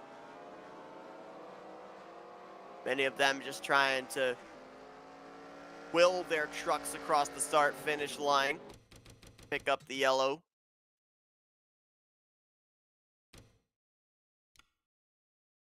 Let's try and see if we can pinpoint exactly all of the drivers that went up and over. Palmer we know is one. Donnie Garrett we know is one. Knopfsker we know is one. We'll take a slow motion look at this. Watch the purple truck in the middle line there. That's the 77 of Donnie Garrett. Watch right there how his front bumper and the rear bumper of the 22 get offset.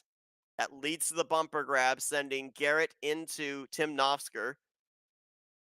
Jeremy Jeffries gets a hit in the passenger side door. There's Greg Palmer going to go up and over. There's Garrett up and over. There's Knopfsker up and over. And Roberts possibly another one that goes up into the catch fence here. Let's see. Yep. Grant Wesley, last week's winner as well. That truck you talked about almost going into the stands was Roberts in the 55. Yeah, it was, I mean, a lot of cars. There was a lot. You know, you probably can't even count them on 2 hands. You probably need your toes on your feet too. You had said your toes on your hands. I probably would have lost it. I'm not gonna lie, I was probably really close to it. Bob Dixon was involved, and there you see them continuing to wreck here, heading towards the start-finish line. Jim Glaude, Milt Surratt, Jesse Klein.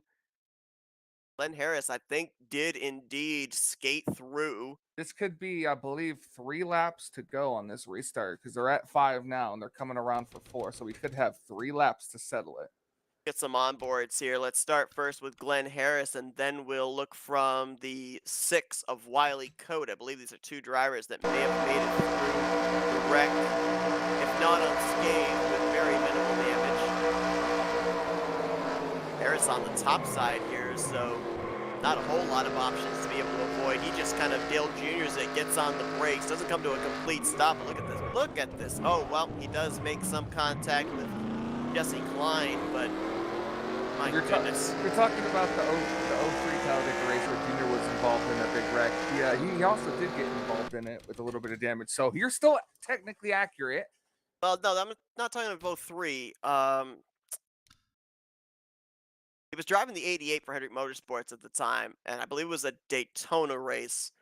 The wreck took place up ahead of him going into turn 3, and he just pulled down to the apron and stopped and waited for it all to finish up. I can't remember what year it was, though. Here's a look from Wiley Cope in 6th. Contact there. I believe that was Billy Elliser in the 26th that got him. Elliser, there you see right there, noses it into the outside wall. Oh, Wiley Cope. I thought he got through unscathed, but a pretty good shot with the right front into the outside wall. Lights out and top the pace truck. We're getting ready to go back green. And it is going to be with 3 laps to go. Seminara on the inside and Sean Prime. I'm telling you, I don't care if I jinx him. I'm picking Sean Prime. He's in perfect position. He's in. Would you say he's in prime position? I served you a softball. You served me a softball. That's how it works. I don't know. It's a better pun than Chuck McClear. So here's the way they line up. I tried not to laugh.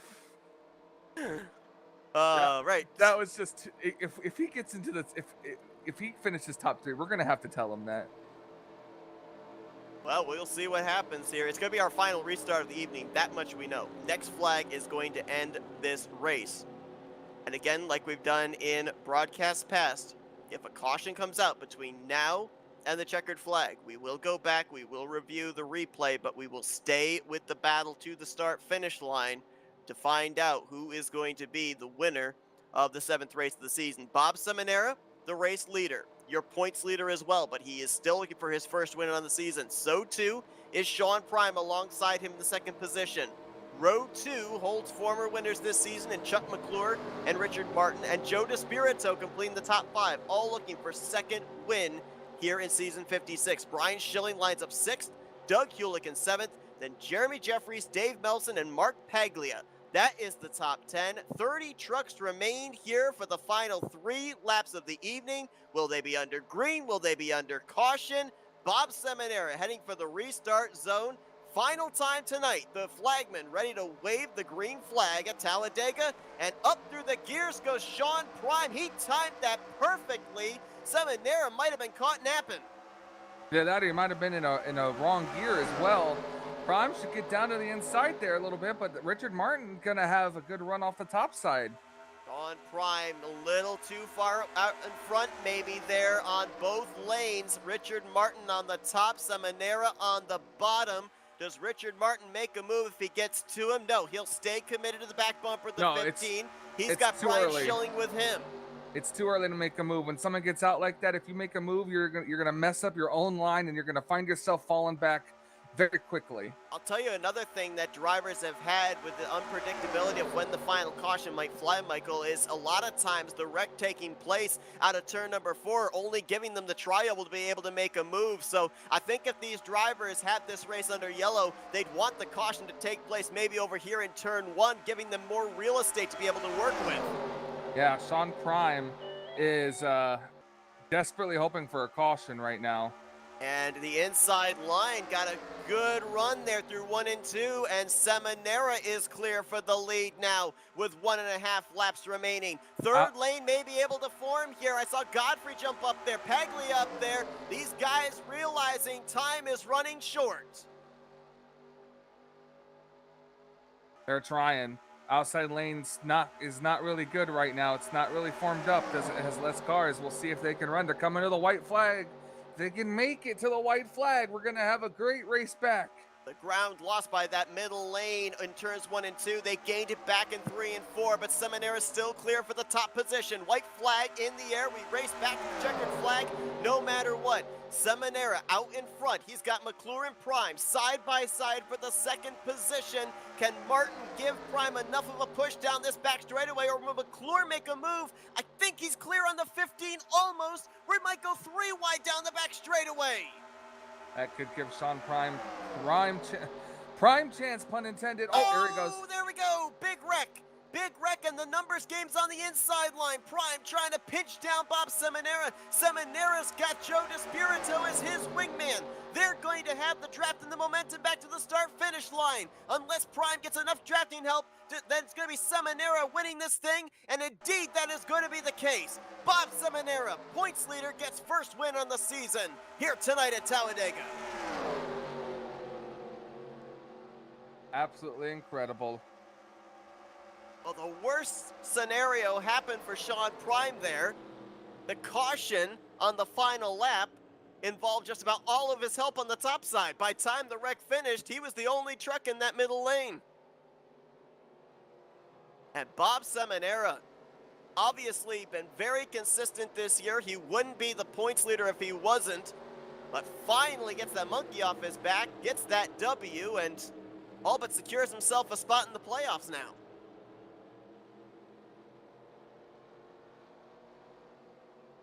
You saw a congratulatory bump there from unofficial teammate Joe DeSpirito.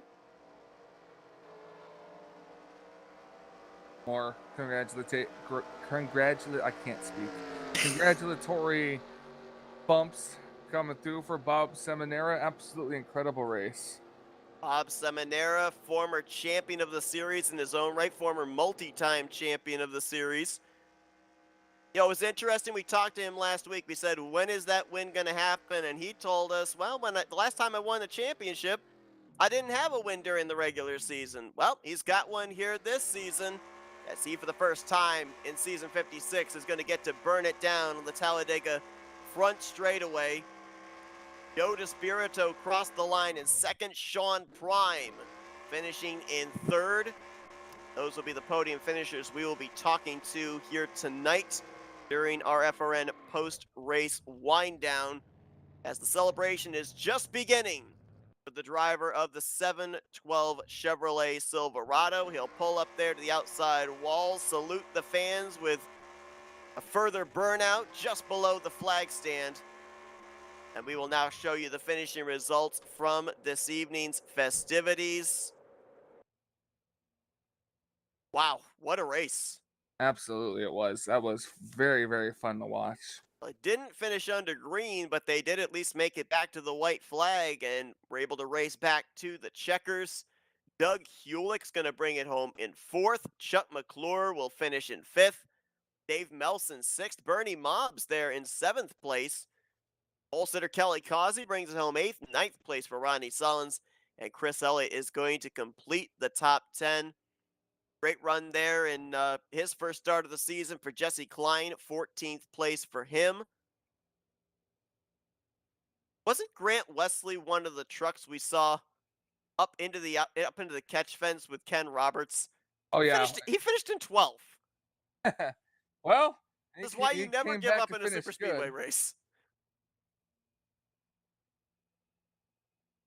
Brian Schilling on 11th, just ahead of him. Wiley Coate, 13th. Curlin Hurst completes the top 15. Bunch of drivers caught up in that last lap wreck, which we will go back and look at the replay of in just a moment, but we'll show you the rest of the finishing results. Jeremy Jeffries and Mark Paglia were the last to cross the start-finish line. 31st place on down. Finished back in the garage area after 6 of the 7 cautions we had here tonight. The 7th caution coming out on the final lap of this race. Let's go back real quickly here and take a look at the replay of what brought out the final caution of the day. Did not affect the race back to the start-finish line as far as the checkered flag, but obviously some drivers that were up there hoping to maybe snag a top 5, a top 10, not going to quite get the result that they were hoping for. And this was another wreck that took place up towards the front of the field around the 5th, 6th position. Going to start, I believe, with the 8 of Jeremy Jeffries.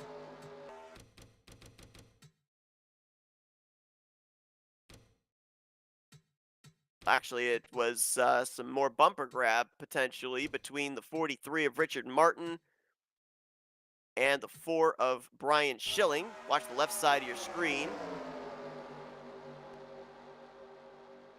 Yeah, and then you had Jeremy Jeffries up there on the top side. He gets collected up in it, and my goodness, look at this. Oh, we had another flipping truck, Bob Dixon. From rear deck lid to nose, one of those flips. Billy Elliser, Mark Paglia, Wayne Cribnow.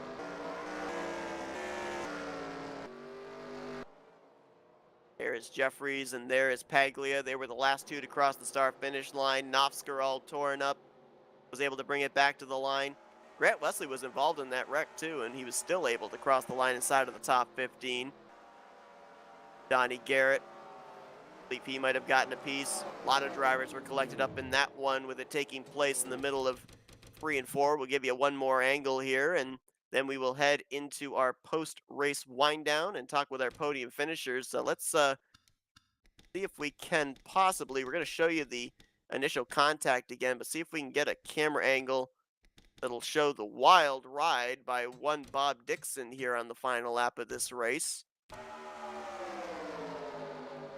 There's the bumper grab, 4 into the 8. Then Richard Martin up the racetrack, Glenn Harris, Wayne Pribnow. There's Dixon up and over.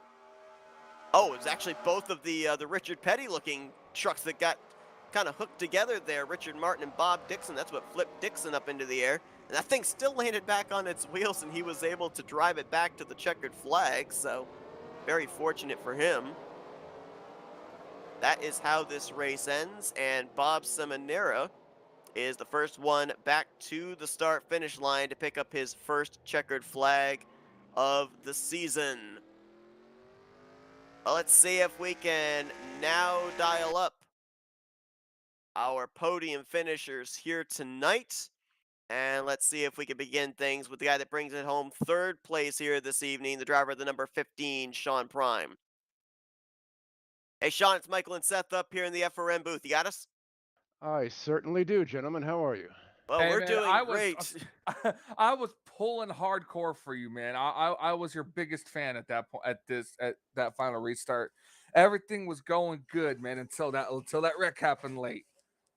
I really, really appreciate it. Yeah, I treated him on the start and just got on it and got a good jump and got a good push. I had to help thank Chuck for pushing me earlier and Demar pushed me and just great racing with these guys in between all that chaos. I'm sure it was an interesting race. I'm just happy the connection issues are finished and get a good finish up there. But yeah, when you're up there and you can see the checkered flag and then you just feel that sucking feeling when you look in your rearview mirror and you see space and you see two of the best pushers in the world are on your inside, and it was inevitable, but it was fun, at least at the end there. Sorry for all the cautions, guys. It must have been a long race. I didn't mean to cut you off, Seth. I just had to say that. No, that's perfectly fine. Now, we ended up seeing that, unfortunately, that last wreck there on the final lap, it basically took away all your help there on the top side. But we saw that when you guys went into 1 and 2, inside line got the advantage and spread out about a car length and a half ahead of you. Then you gained it back in 3 and 4. So if you still had that help behind you there in those final 2 corners and through the tri-oval, do you think that would have been the difference maker when we'd been talking to you in victory lane here tonight? Well, I don't want to ever think that well of myself, but I used to get this done pretty well, and I've been going to school these few weeks, getting the rust out, and just with if you have the help, you can get it done, and it's just fun. But you can't say you'd have had it because everybody here is that good. I mean, I know there's a lot of cautions tonight, but that's because we're able to do what we do, and there was some intense racing in between those cautions. It just was. Now, maybe I just haven't taken notice of it on my end, but it seemed like tonight a lot more drivers were having trouble with the push up on the inside line. Was that something that you were experiencing even more so than in races past? I didn't really think so, but then again, I didn't spend a whole lot of time on the inside. On that first pit stop, there was some communication problems. I didn't want to catch a black flag, getting the field organized, so I stayed out and went to the back again to top off. And I just really didn't spend a lot of time there. It's, high risk, high reward when you're running up there by the wall, but I lived up there for a while tonight. Well, your truck looked really strong here in the closing stage of the race. We thought that maybe you were going to be the one to get that checkered flag. We've only got 3 races left here in the regular season until that playoff field is put together. So, is this a building block here for you to maybe have the victory lane celebration in the upcoming 3 weeks? Oh, I would love that. I'm just fortunate to be able to run in this series again, and I would have enjoyed the broadcasting, but this is fun. Um, so if I don't make it, I'm not here for points this season at all. I just wanted to get back in with the guys and get the ropes in, and it would be great to do. I would make no question about it. So we shall see. Well, you looked pretty sporty here tonight. Kept your nose clean to be up there in the closing stages. Congrats on the third place performance. And now we'll give you the opportunity for some thank you sponsors and shout outs. Well, got to thank my partner, the mayor, Mr. Bones, there, and all the admins for everything because they make everything happen here and they do so much work. I know it gets mentioned, but it does not get mentioned enough. We don't have the racing, we don't have the organization we have without the sacrifice and work that these guys put in week after week. And they're going to have a fun one tonight. Josh is on vacation and he's probably a little happy that he was. Shout out to Josh. How are you doing? And just thanks to all that make it done. Thanks to all the drivers. It's just a pleasure and an honor to race with these guys. And it's really all I have to say. Man, I tell you, a good time finally getting some good luck with qualifying results from, starting in the back all the time because of the random draw. Yeah, and I had those couple of near Back the to front back to back. starts. Yeah, and I had connection issues, and thanks shout out to John Godfrey. With guys that always have them. Every sim racer goes through from time to time, and if it's not your service provider, you go crazy trying to figure out what it is, or if it is your service provider. So shout out to John Godfrey for reaching out to me with some ideas that worked real well. Well, being up there at the front in the closing stage tonight, Sean, gave me the opportunity to be able to use the pun of you being in prime position. So appreciate that. But Oh, congratulations on the great run. Hopefully, we can continue to see the success of this 15 truck further on down for the remainder of this regular season. I appreciate it, guys. Yes, all puns are welcome. Sean Prime, your third save me, place please. finisher here tonight at Talladega. Let's see if we can now dial up the guy that brings it home second place here this evening, a former winner this season who's already locked himself a spot in the playoffs and has another consistent performance here tonight. He's the multi-time former champion Joe DeSpirito. Joe, it's Seth and Michael up here in the FRM booth. You got us? I got you guys. How you doing? Well, man, I'll tell you what, wild finish here to to end off what was a crazy race. Saw a little bit of everything here tonight. A lot of lead changes. Almost had a cycle green flag pit stops. Of course, the big ones. We've seen them just about every week now. A lot of trucks visiting the stratosphere up above the catch fence. But walk me through that final run there, that final lap to the checkers, because you kind of had a choice to make.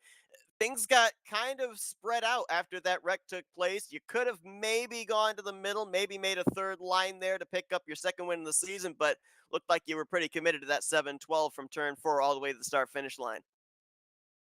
Yeah, it was crazy at the end, man. It was tough all night. I didn't have second gear all night long, so from the start. So um, I was at a handicap, and luckily I still made it up there toward the end. Is And that what happened at the start? Sorry, I didn't mean to cut you off. I yes, was so yes, that's curious. what happened at the start. Yeah, I went right into second gear, and there was nothing there. So yeah, it was like I said, I was with that handicap all night long, and I got a few good pushes tonight on restarts from Doug Hewlick, the 23 car, and he helped me there at the end. And I got up to the bumper of the 17, and it seemed like on that last lap, the 17 wasn't sure where he was going to go. He was kind of like flirting with the middle lane, and he opened up the bottom, and I went right under him, and I got the Bob's bumper. I didn't want to hit him in three because I think I was going to spin him, so I let off the gas. But then they wrecked above us. It looked like the 4 and the 43 got into each other, and yeah, I just rode his bumper to the end. Yeah, I can't believe it, man. No second gear, second place, and great finish. A lot of cautions though, but great finish. Man, I'll tell you, What was it like, just from your perspective, seeing just both those big wrecks happening like all at once? Just especially the one in the tribal that took out at least half the field.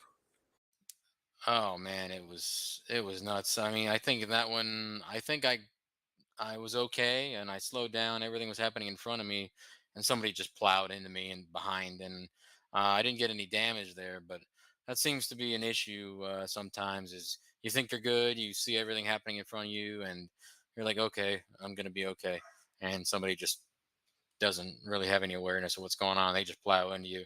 Park But the luckily, brakes. yeah, exactly. So I got away with that one. No damage there, and yeah, crazy race, man. I consider this one of my top three racing moments tonight. I've never finished that good without second gear. Well, things are starting to get really interesting as far as storylines down the home stretch of this regular season. Only 3 races after tonight, and so far, 7 races, 7 different drivers have gone to victory lane. Now, we've documented that you end up getting bonus points towards the playoffs when they're reformatted based on where you finish in the overall point standings. So, for you as a driver here with 3 races left, we know you're going to be in the playoffs. You're up inside the top 20 in the points with a victory a few weeks ago. Is the mindset now go out there, get a second victory, and get bonus points that way? Or are you looking at consistency for these final 3 races, have yourself as high in the point standings as possible, and get the bonus points that way? Yeah. Now that I'm positioned kind of up there in the points, I'm second right now. It's probably gonna be, try to get a win, try to get another 3 bonus points going into the playoffs here, because Bob's got a pretty good cushion on me. So it's not going to be easy to catch him for that top spot, but yeah, just try to get 1 or 2 more wins before the playoffs, and keep those bonus points going, man. It's good to carry those through each round. So that's going to be the mindset right now. Yes. Well, we're looking forward to seeing what happens here down the home stretch. Congratulations on another solid outing here tonight, Joe. Second place at Talladega, and now we'll give you the opportunity to thank some sponsors and do some shout outs. I'd like to thank Mobs Motors, the guys I'm with. Bernie always painting me some great cars and trucks, great schemes. I'd like to thank RTG for having a great series here on Thursday nights. I'd like to thank you guys, FRN, Seth, Mike, and I'd like to thank my sponsors. I got the Old City Fly Shop um, team with me this year on my truck out of St. Augustine, Florida. And yeah, just appreciate everybody watching at home, guys at work, my family watching, and again, that's everybody. Thanks, guys. Well, he didn't have second gear to start the race, but he gets second place to finish the race. That's Joe DeSpirito, your runner-up finisher here tonight. Congratulations once again, Joe, and best of luck next week. Thanks again, guys. Have a good night. If next week, if he'll be able to get his second win of the season, but a driver here tonight that gets his first win of the season becomes the 7th different driver this year to go to victory lane. Came into this race the points leader, and that is Bob Seminara. Hey, Bob, it's Michael and Seth up here in the FRM booth. You got us? Oh yeah, what's going on, guys? Oh, man, I think it was last week we asked you. The consistency was there. You were up at the top of the point standings. How long did we have to wait until we saw you in victory lane? Didn't make us wait long. You park it in victory lane here tonight with your first checkered flag of the season, but had to be nerve wracking there for you on that final 3 laps to the finish, because a couple of times looked like maybe the 15 was going to clear you. Oh yeah, it was real nerve-wracking. It was, I don't know what you guys saw up there, but it was a pretty chaotic race. So I'm looking at the last 20 laps, and that was awesome. And yeah, I thought, yeah, I wanted to be on the bottom there. So um, yeah, I thought Sean might get across on me.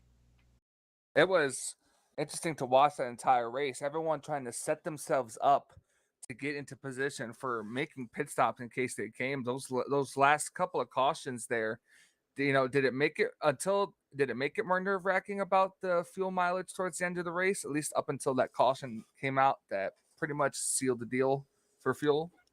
Yeah, because it was going to be tight. So, but I mean, the kind of night we were having, I knew we were going to get one, so I wasn't too worried.